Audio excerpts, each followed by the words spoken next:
ቤተክርስቲያናችን ከምታከብራቸው ታላላቅ በዓላት መካከል አንዱ በዓለ ጰራቅሊጦስ ነው። በዓለ ጰራቅሊጦስ ቤተክርስቲያናችን የተወለደችበት እና ልደቷ የሚታሰብበት በየዓመቱ የቤተክርስቲያናችን ልደት የሚታሰብበት ዕለት ነው ይሄ ዕለት። ስለዚህ ለቤተክርስቲያናችን ትልቁ በዓል ነው ዛሬ። እንደምታውቁት ነገረ ድነት የራሱ ያፈጻጸም ስርዓት አለው። ዕለተ ዓርብ አለ፣ በዓለ ትንሣኤ አለ። ከዛ በኋላ ደግሞ ዕርገት ጰራቅሊጦስ እያልን እስከ ጰራቅሊጦስ ስናያቸው እጅግ የሚደንቅ ምስጢራት ያላቸው ናቸው እያንዳንዳቸው በዓላት ማለት ነው። ጌታችን ኢየሱስ ክርስቶስ ባረገበት ዕለት ቅዱሳን ደቀ መዛሙርቱን ጠርቶ እስከ ቢታንያ ድረስ ሲሸኙት ድሃ አደጎች ትሆኑ ዘንድ አልተዋችሁም። ድሃ አደግ ማለት ሁል ጊዜ እየከፋው የሚኖር ልጅ ማለት ነው።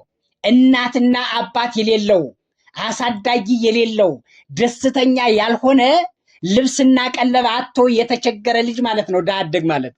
እንደዛ እንድትሆኑ አልተዋችሁም። ከኦሪት ወጣችኋል፣ ከኦሪት ተላቃችኋል፣ ከግላ ኦሪት ወጣችኋል፣ ከፈሪሳውያን ተለይታችኋል፣ ከጸሐፍትም ርቃችኋል፣ ከሕጋቸውም ወጣችኋል። ስለዚህ ድሃ አደጎች ምንም ነገር የሌላችሁ እንድትሆኑ አልተዋችሁም። አንደኛ እኔ ማድረግ እናንተ በደስታ እንድትኖሩ ቤት ላዘጋጅላችሁ ነው አላቸው። ደስ እንዲላቸው እኮ ነው። ቤታቸው እኮ የተዘጋጀ የክርስቲያኖች ቤት የተዘጋጀ እኮ ዓለም ሳይፈጠር ነው።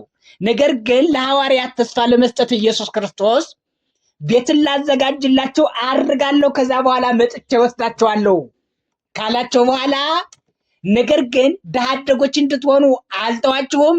እፌኑ ለክሙ ጰራቅሊጦስሃ ዘይወፅእ እምኀበ አብ፣ ከአብ የሰረጸ ጰራቅሊጦስ ቅዱስ ቅዱስ ተብለው ከሚመሰገኑ ከሶስቱ ቅዱስ የሆነ መካከል የሆነ አንዱን ቅዱስ ያው አንድነትና በአካላዊ ሶስትነት ጸንቶ የሚኖረውን አንዱን ቅዱስ ዓለምን የፈጠረ ከአብና ከወልድ ጋር ሆኖ ዓለምን የፈጠረ ያደረገ ያከናወነ የሚያኖርና የሚመግብ የሚጠብቅ ደግሞም የሚያሳልፍ የሆነውን አንዱን ቅዱስ ጰራቅሊጦስን እልክላችኋለሁ።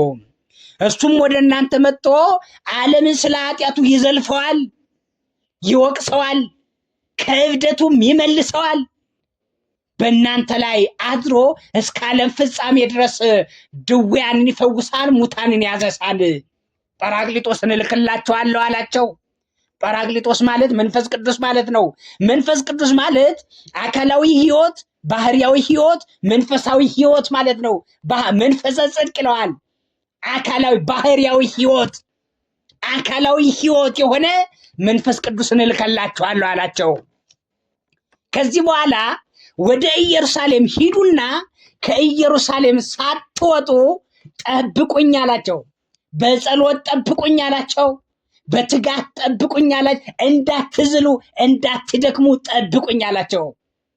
እሱን ከሸኙ በኋላ መጡና በጽርሐ ጽዮን የኢየሱስን እናት ከመሃል አድርገው ከኢየሱስ እናት ጋር መላው 120ው ቤተሰብ በጸሎት ይተጉ ነበረ። ሲተጉም ይላል መጽሐፍ ቅዱስ አንድ ልብ ነበሩ ይላቸዋል። አንድ ልብ ሆነው በጸሎት ይተጉ ነበረ። አንድ ልብ አጠን ነው አይደል ሰው እየሞተ ያለው? አንድ ልብ አጠን ነው አይደል? አንድ አልሆን ብሎ አንድ ልብ አልኖረም ብሎ ነው አይደል ሰው እየተፈናቀለ ያለው? አንድ ልብ አልኖረን ብሎ ነው አይደለ ሰው እየተራበ እየተጠማ ያለው? አንድ ልብ አልኖረን ብሎ ነው አይደለ ድሆች ሆነው ያጣ ነው የተቸገር ነው የምንሰደደው የምንፈናቀለው? አንድ ልብ አልኖረን ብሎ ነው አይደለ? አንድ ልብ ስለሌለን ነው አይደል ወደ ገሃነም ወደ ሲኦል የምንጣለው? አንድ ልብ አልኖረን ብሎ እኮ ነው ኃጢአተኞች የበዙት። አንድ ልብ አልኖረን ብሎ ነው አይደል መናፍቃን የሰፉት አሕዛብ የሰለጠኑት? ልብ በሉ ምዕመናን። ስለዚህ አንድ ልብ ሆነው ይተጉ ነበር። በጸሎታ ላይ ሲተጉ ይላል እንደ አውሎ ነፋስ ያለ ድምፅ ከሰማይ ወረደ፣ ቤቱንም ይሰነጥቀው ጀመረ፣ ይሰማ ያንጎደጉድ ጀመር ይላል። በዚህ ጊዜ ቤቱን መላው የእሳት ላንቃም በእያንዳንዳቸው ላይ ተቀምጠው ታዩ። በዚህ ሰዓት በመንፈስ ቅዱስ ሰከሩና ባላቸው አንድ ቋንቋ ላይ 71 ቋንቋ ተገልጾላቸው በ72ቱ አይጉር ዙረው እንዲያስተምሩ፣ ድውያንን እንዲፈውሱ፣ ሙታንን እንዲያነሱ፣ አይዛብን እንዲመልሱ፣ ወደ ወንጌል እንዲመልሱ፣ በክርስቶስ እንዲያጸኗቸው፣ በክርስቶስ እንዲያበረቷቸው፣ በስጋ ወደሙ እንዲባርኳቸው፣ በንስሐ እንዲመልሷቸው 72 ቋንቋ ተሰጣቸው። ጎለመሱ፣ በአእምሮ ጎለመሱ፣ በእውቀት ታደሱ፣ ፍጹማንና ምሉዓን ሆኑ። ህዝቡ ወደ እነሱ ተሰበሰበ። በተሰበሰበ ጊዜ በእያንዳንዱ የዓለም ሀገር ቋንቋ ሲናገሩ ሰማቸው። እንዴት በተወለድንበት ሀገር ቋንቋ ሲናገሩ እነዚህ እነማን ናቸው አለ። ተደነቀ። አየው፣ ክርስቲያን ያስደንቃል። ክርስቲያን ምስጢር ነው። ክርስቲያን መንፈሳዊ ነው። ክርስቲያን እግዚአብሔራዊ ነው። ክርስቲያን ሀብታም ነው። ክርስቲያን ባለጸጋ ነው። ክርስቲያን የክርስቶስ ልጅ ከሆንክ አንተ፣ በፍጹም ካመንክ አንተ ፍጹም ባለጸጋ ትሆናለህ። በዚህ ጊዜ ሁሉም ወደ እነሱ ቀረበ። በኢየሱስ ክርስቶስ እመኑ፣ በአምላክነቱ እመኑ፣ በአዳኝነቱ እመኑ፣ በቤዛነቱ እመኑ ባላቸው ጊዜ ቅዱስ ጴጥሮስን ህዝቡ ልባቸው ተሰበረና ወንድሞች ሆይ ምን እናድርግ አሏቸው።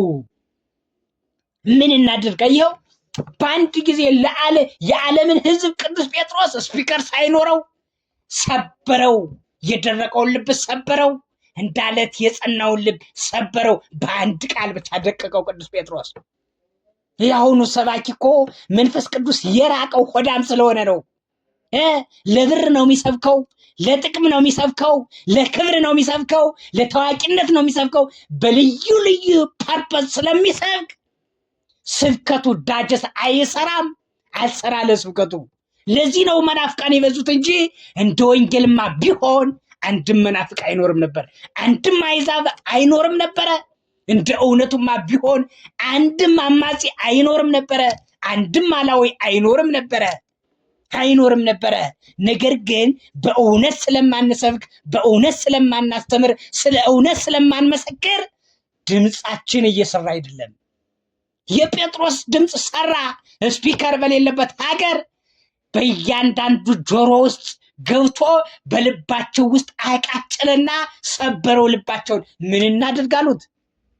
በዚህ ጊዜ ጴጥሮስ አምናችሁ በስሙ ተጠመቁ አላቸው። በአንድ ቀን 3000 ሰዎችን በዚህ ዕለት መለሰ። በአንዲት ቅጽበት ብቻ እኮ ነው፣ በአንዲት ቅጽበት ብቻ 3000 ሰዎችን መለሰ። ስለዚህ ይሄ ዕለት ቤተክርስቲያናችን የተወለደችበትና በእሳትና በመንፈስ የተጠመቅንበት ነው። ስለዚህ ይህንን ጸጋና ክብር ሊያገኙ የቻሉት በአንድ ልብ ስለተጉረው። አንድ ልብ ይኑረን ምእመናን፣ አንድ እውነት ይኑረን ምእመናን፣ አንድ ሃይማኖት ይኑረን፣ አንድ ጌታ ይኑረን፣ አንድ ጥምቀት ትኑረን። ሌላ ሊኖረን በእንግዳ ትምህርት አትወሰዱ ይላል።